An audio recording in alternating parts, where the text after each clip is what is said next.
Hello friends, आज मैं बात करने वाला हूं एवरग्रांड क्राइसिस के बारे में।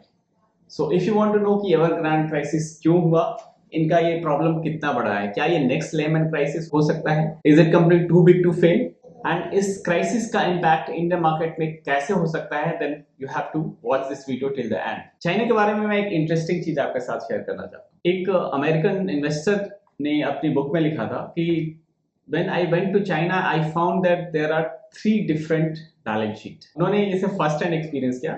अगर आप किसी बिजनेसमैन से क्लोज होंगे देन यू विल नो कि उसके पास 3 बैलेंस शीट है। एक बैलेंस शीट जो वो बैंक को दिखलाता है, जो कि ऑडिटेड वर्जन बैंक्स के लिए रिपोर्टिंग पर्पसेस के लिए। दूसरी बैलेंस शीट वो होता है जो उसकी वाइफ को पता होता है कि इसके पास कौन कौन से एसेट है।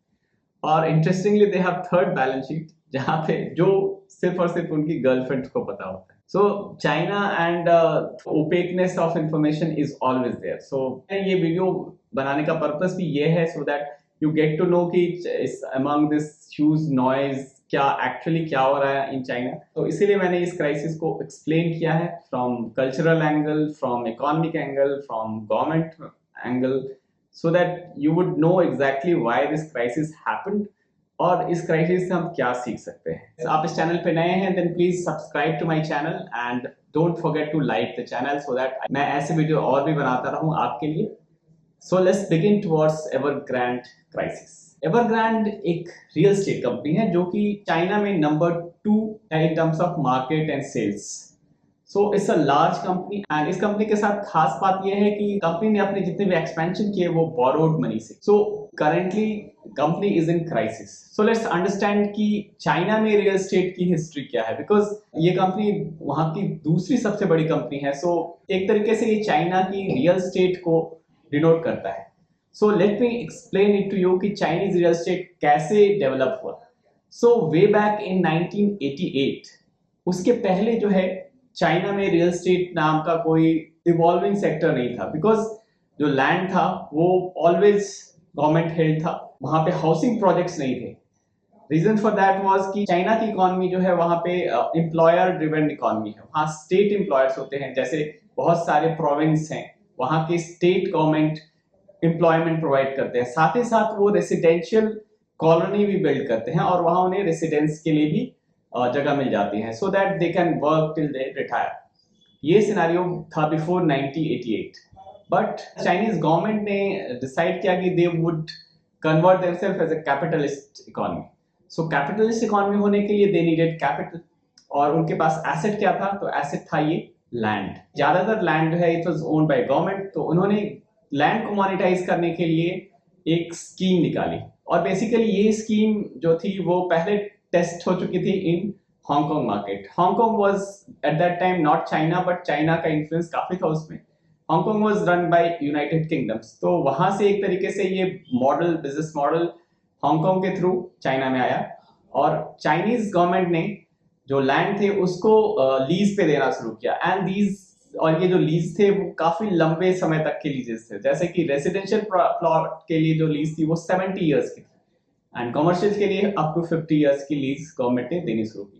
तो ये एक तरीके से गवर्नमेंट ने लैंड को मोनेटाइज करना शुरू किया। तो 1988 से हम चले आते हैं 1998। So before 1998 state government employers जो थे वो मेजर एम्प्लॉयर थे और वो ही रियल एस्टेट प्रोवाइड करते थे, हाउसिंग सोसाइटी प्रोवाइड करते थे, बट दे वर टिपिकली, जैसे गवर्नमेंट एम्प्लॉयज, गवर्नमेंट कंपनीज होती है, they were slow. So government ने डिसाइड किया कि they would like to monetize the land bank. So उन्होंने प्राइवेट पार्टीज को इन्वॉल्व किया in this transaction and they put legislation. उन्होंने रेगुलेशंस ऐसे बनाए कि आप जो है अपने एम्प्लॉयर से ही आपको रेसिडेंस लेना है, ऐसा मैंडेटरी नहीं।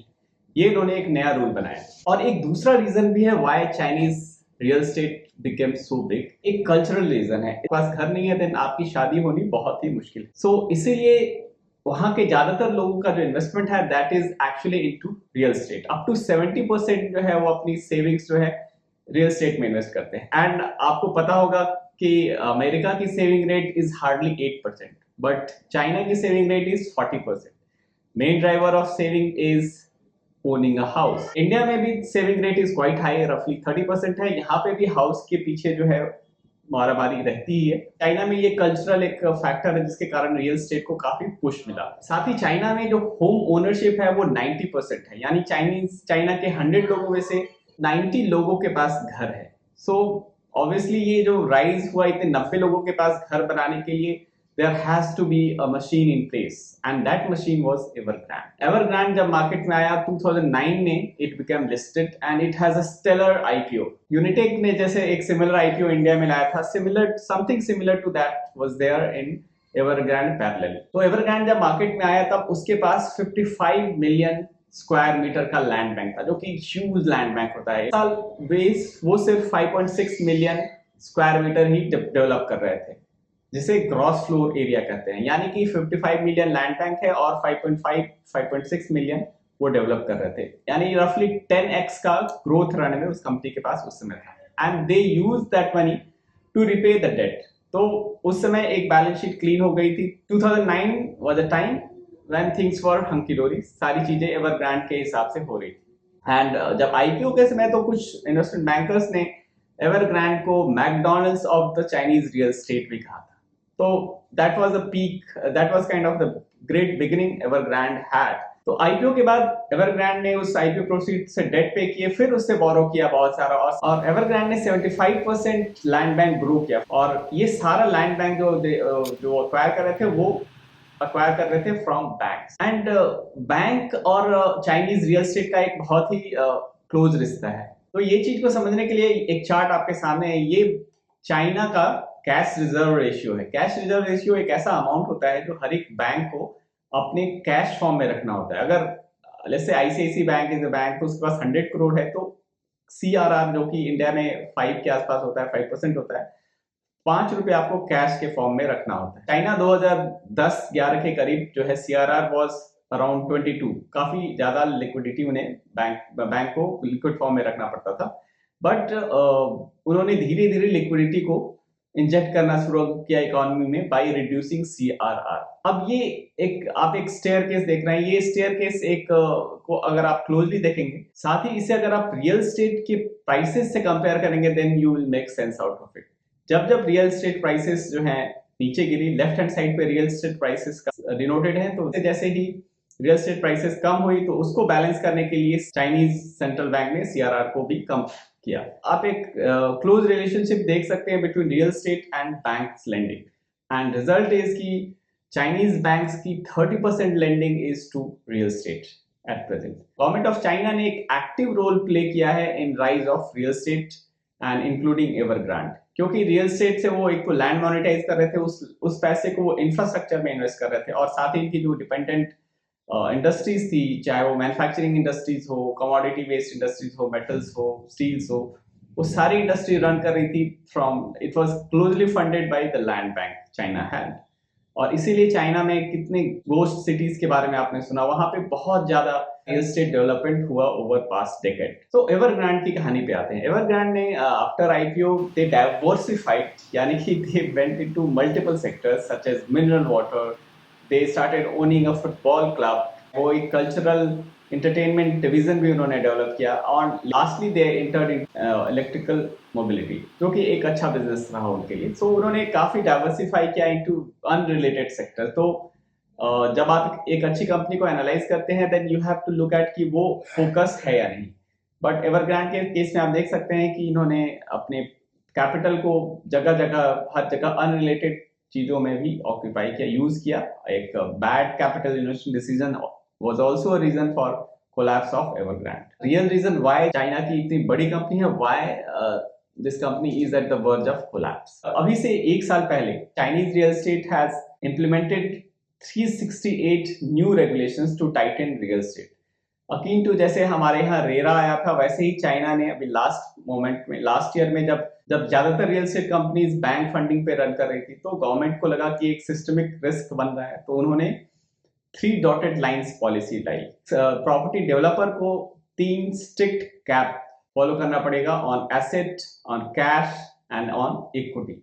So all 3 things were capped, और उसमें एक रेड अलर्ट जारी किया गया जिसमें एवरग्रांड का नाम था। और इस तरीके के न्यू लॉ आते गए और कंडीशन थोड़ी सी टाइट हो गई फॉर कंपनीज लाइक एवरग्रांड, जिसने डेट फंडेड एक्सपेंशन किया था। तो वहां पे वो फास्ट स्पीड से सेल भी नहीं कर पा रहे थे, because of, and that led to the collapse of this company, क्योंकि गवर्नमेंट ने टाइटन कर रखा था। लिक्विडिटी ऑलरेडी कोविड के कारण टाइटन थी, और गवर्नमेंट ने रेगुलेटरी टाइटनिंग कर दी थी, उसके कारण आप जल्दी से लिक्विडेट नहीं कर पा रहे थे। तो एवरग्रांड जो है एक लिक्विडिटी क्राइसिस के अंदर फंस गई और वो अपना डेट भी कम नहीं कर पा रहे थे, बिकॉज जो सेल्स रियलाइजेशन थे उससे कैश जो है वो बहुत कम अपफ्रंट आ रहा था। इनके बहुत ज्यादा सारे प्रोजेक्ट जो थे अंडर डेवलपमेंट थे, अंडर द पाइपलाइंस थे। ओवर लास्ट 10 इयर्स इनका डेट 60 टाइम्स हो गया था। From IPO times to current level वो 60 टाइम्स बढ़ चुके हैं।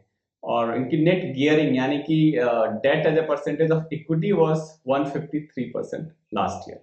यानी इक्विटी अगर 100 करोड़ की है तो 150 करोड़ का डेट ये बैलेंस शीट पे कैरी कर रहे थे। तो जैसे ही डेट बढ़ता है वैसे इंटरेस्ट भी बढ़ता है। तो बहुत सारे तो इंटरेस्ट को पे करने के लिए उन्होंने कुछ इनोवेटिव क्रिएटिव फाइनेंसिंग सॉल्यूशंस भी निकाले मार्केट में, जो कि बेसिकली रूल्स को बाईपास करके उन्होंने वेल्थ मैनेजमेंट प्रोडक्ट बनाए। जो कि जैसे वहां पे एक रूल है कि आप एक शहर में 2 से ज्यादा अपार्टमेंट नहीं रख सकते, बट उन्होंने तीसरा अपार्टमेंट भी लोगों को बेचा और बहुत सारे लोगों को ये रूल्स पता नहीं थे। तो इस तरीके की उन्होंने क्रिएटिव फाइनेंशिंग सॉल्यूशंस भी डेवलप किए, जैसा कि जनरली रियल एस्टेट में होता है। आप इंडिया का मेजर जो रियल एस्टेट हब है वहां पे भी ऐसी चीजें होती हैं। फॉर एग्जांपल नोएडा, जहां पे की लीज वाला मॉडल है सिमिलर टू चाइनीज मॉडल। तो नोएडा और गाजियाबाद के लैंड में एक डिफरेंस है, दोनों यूपी में है, बट नोएडा जो है if you buy a flat out there तो वहां पे आपको जो लैंड है वो लीज होल्ड बेसिस पे मिलता है। वहां पे आपको लैंड की ओनरशिप नहीं मिलती। बट अगर आप गाजियाबाद में लैंड लेते हैं या यूपी के किसी और शहर में लेते हैं तो वहां पे आपको लैंड मिल जाती है। So that is the difference between एक लीज बेस्ड मोनेटाइजेशन मॉडल जो कि नोएडा का मॉडल है और जैसे गाजियाबाद या फिर लखनऊ का मॉडल है, या एक टिपिकल दिल्ली का मॉडल है।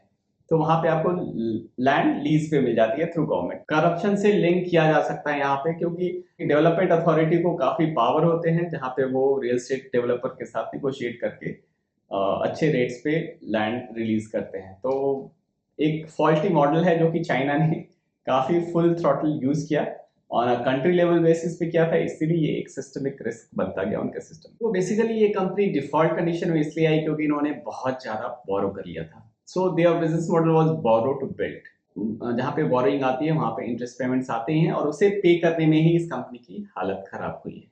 सो लेट्स जस्ट डिकोड की इनका ये प्रॉब्लम कितना बड़ा है। क्या ये नेक्स्ट लेमन क्राइसिस हो सकता है? ये कंपनी वहां की second largest real estate company है। Is it company too big to fail? सबसे पहले एवरग्रांड के डेट के बारे में समझते हैं। एवरग्रांड हैज टोटल 300 बिलियन यूएसडी का डेट, जो कि चाइना के जीडीपी का 2% के बराबर है।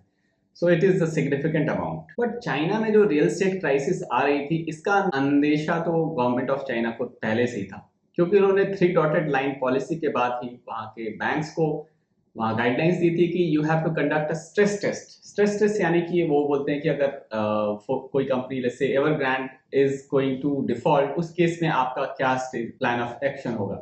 तो वहां पे लोगों ने पहले ही स्ट्रेस टेस्ट कर लिया है। So they were expecting this kind of collapse. तो चाइना में अभी मैंने देखा वहां पे जो एनपीए परसेंटेज है overall is not very high, it is 2%। So I think Chinese banking system है वहां पे they can withstand one such crisis. तो एवरग्रांड की प्रेजेंट पोजीशन ये है कि उन्हें लगभग 7.4 बिलियन यूएस डॉलर की पेमेंट करनी है इन 2022। दैट इंक्लूड्स 23 सितंबर को 36 billion US dollar payment. So I think they have done that payment. So market is quite sanguine, अभी पॉजिटिव लग रहा है कि Evergrande will not become a big crisis, but let's analyze की डायरेक्शन में जा सकते हैं। First question is it too big to fail? क्या इसे गवर्नमेंट कोलैप्स नहीं होने देगी? So let me answer you straight cut that it is not that big कि चाइनीज गवर्नमेंट इससे बचाएगी, क्योंकि इन्होंने स्ट्रेस टेस्ट करने भी बोल दिया था और साथ ही collapse of Evergrande is more of a political agenda than a financial problem, क्योंकि वहां पे I think there something went wrong between the government and between the businessman, the chairman. Something would have happened जिसके कारण government has taken his support back from this company and इसके कारण ही एवरग्रांड collapse में आई है। So company के पास 3 रास्ते हैं। Bail out which is out of question, second is controlled detonation and third is complete liquidation. I think the base case for me is controlled detonation. And why I'm saying pushing for second, because we need to understand कि Chinese culture क्या है। Third scenario जो कि liquidation का है वो मैं इसलिए राइट ऑफ कर रहा हूँ बिकॉज अगर वो एवरग्रांड को लिक्विडेट कर देते हैं फुल और उसको बंद कर देते हैं, then it will tend amounts to lakhs of job losses. और इतने जॉब लॉसेस जो होंगे इकोनॉमी में इसका डायरेक्ट इम्पैक्ट होगा, क्योंकि फायर करते हैं तो वहां पे आपको n नंबर ऑफ ईयर्स, अगर कंपनी किसी ने एम्प्लॉय ने काम किया है तो number of years they have work, जैसे अगर 20 साल किया है तो 20 प्लस 1 21 महीनों की सैलरी उसे देनी होती है। सो एक बड़ा ऑब्लिगेशन हो जाता है किसी कंपनी पे एक पुरानी कंपनी को बंद करना। So I think that scenario Chinese government would not like to go, rather than they will go for controlled detonation, यानी कि they will restructure a little bit of debt। और डेट को जरा थोड़ा समझ लेते हैं कि डेट को कैसे रिस्ट्रक्चरिंग करेंगे, बिकॉज इनका जो 300 बिलियन डेट है उसमें से सिर्फ 6% यानी 19 बिलियन जो डेट है वो यूएस डॉलर डिनोमिनेटेड है, यानी कि वो बाहर का पैसा है। 20 बिलियन बाहर का है, बाकी 280 बिलियन डॉलर जो है चाइनीज इकोनॉमी का है, यानी लोकल बैंक्स ने उसे फंड किया हुआ है। So it's more of a local problem than a global problem. So ये लेमन क्राइसिस तो बिल्कुल भी नहीं हो सकता, बिकॉज लेमन क्राइसिस में पूरी दुनिया के बैंक्स इन्वॉल्व थे और यूएस वाज इन्वॉल्व, बट इस केस में US is not that involve. So ये एक तरीके से कंट्रोल हो जाएगा चाइना के द्वारा ही थ्रू दिस कंट्रोल डिटोनेशन।